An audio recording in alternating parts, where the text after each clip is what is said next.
Hello everybody and welcome back. I'm Catriona Morten, I'm a sensory-motor psychotherapist, and today what I'd like to talk to you about is how and why we get disconnected and what I mean by that. But before we jump into that, if you're enjoying these videos, then can you give us a like and subscribe to our channel, because it really helps us get out there and help more of you.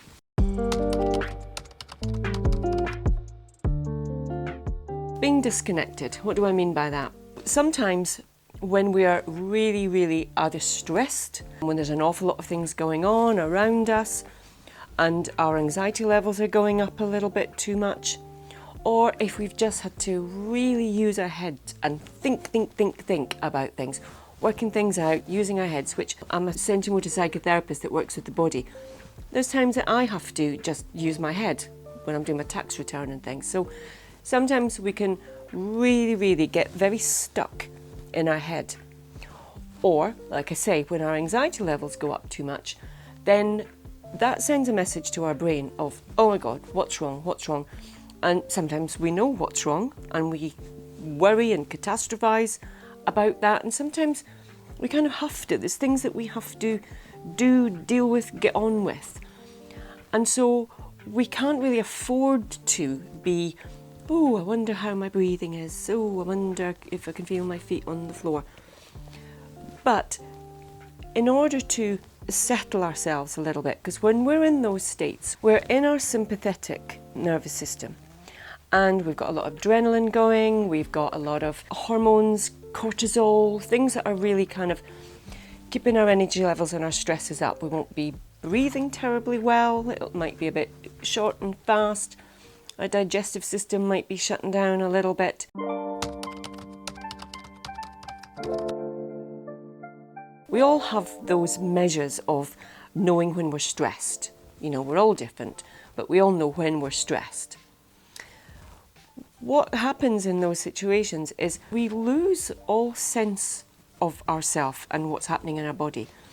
And why that's important is because if we need to regulate ourselves, if we need to ground and find ways of bringing ourselves down a little bit, then it helps to kind of know what is happening, how is our breathing.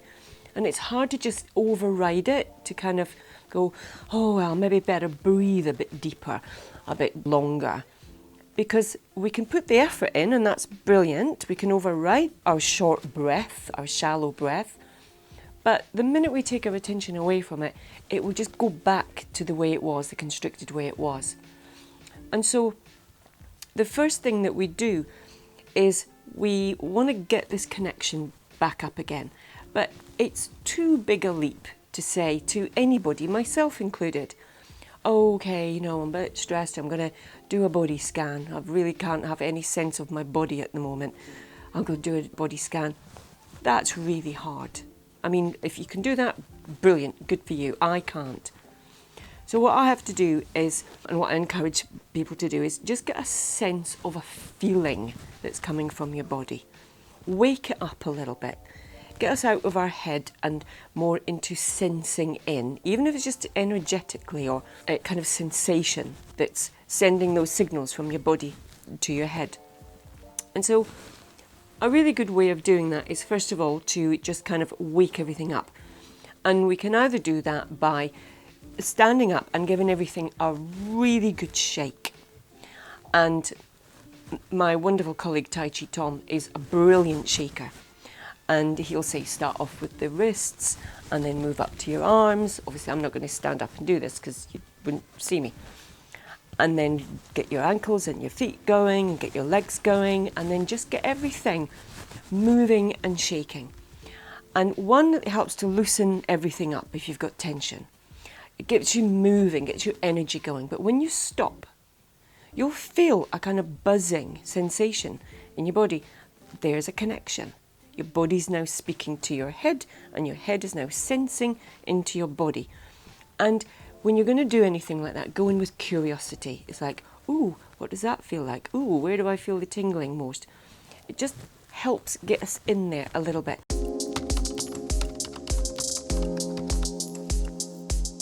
We can give everything a really good pat. We can pat up and down our legs. Go at the tops, go back to the bottom, Just give everything a really good, nice firm pat, keeping it all going. Go up your arms and legs, you can do your back, you can do up your sides. Give everything a really good pat. And again, do the same. Stop. Can you feel the tingling? Can you feel that energy that you've just created? It's like chi energy that is now communicating itself to your brain. It's like, oh, my awareness is shifting from think to, oh yeah, I can really feel that. And just sit with it for a moment and just allow yourself to feel it. We can squeeze. Using your fingertips, really give your muscles a really good squeeze. It's very difficult to not register that when you're doing it. It's like, oh, notice which places are more tender. Notice which places have less feeling in them. Notice the different quality of it. Again, getting your curiosity going, you're getting that connection going. And you want to make it the easiest way that you possibly can. Sometimes if I say to people when they're very disconnected, can you squeeze the muscles in your arms without doing this? Can you squeeze the muscles in your legs? When they're very disconnected, some people will go, oh my God, no, I can't. Oh, God, that's so weird. It's like, no. That's just a sign of how disconnected you are.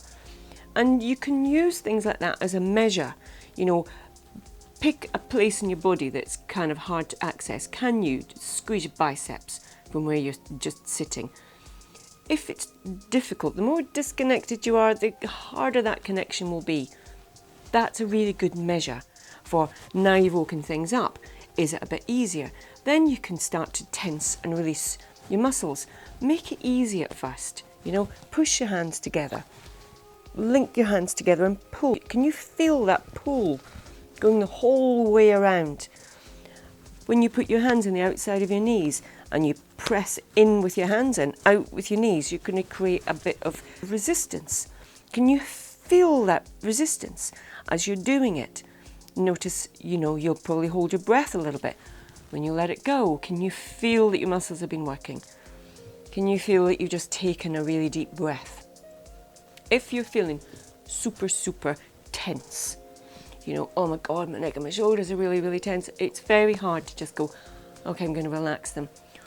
What can help just kickstart them a little bit is give them a really good tight squeeze. And if that means you have to put your hands on your shoulders and help them squeeze in, then do that. If it's like, oh, my legs are so tense, give them a really good tight squeeze. Hold them until they go, oh, I don't want to be held anymore. Let them go nice and quick. And just see whether or not they can just let go a little bit more. They'll tell you, all these tense places in your body will tell you.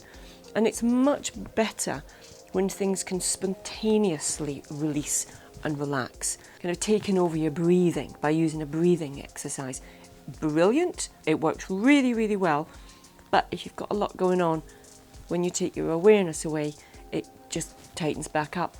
Same with any kind of tension that your body's holding. If you just like, oh, okay, I'm going to relax it. The minute you stop doing the work, it just goes back. You know, your awareness goes to somewhere else and your body's like, oh. Whereas when you've managed to help it shift it from kind of the inside out, then it can last a lot longer, and it just makes you feel like it's not quite such hard work, and it just feels a bit more like you've done something that really has made a difference. You know, not such hard work, more working with your body than against your body.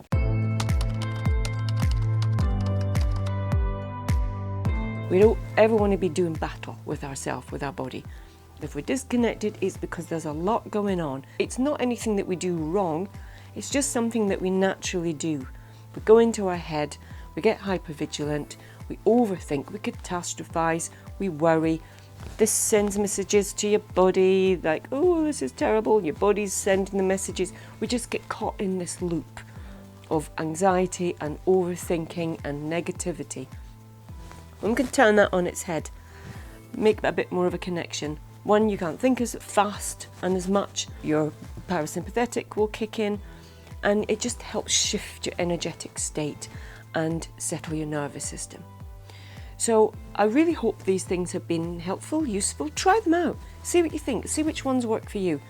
And if some of them do, make a note of them. Put them in your phone or stick them on your fridge so that if you are a little bit offline, you don't have to think, oh my God, what do I do? Just have it noted down somewhere and just do them. Find the easiest way for you. Life's difficult enough. So if you've enjoyed this video, if you found it useful, then give us a like, subscribe to our channel, and I'll look forward to seeing you again very soon. Okay, bye.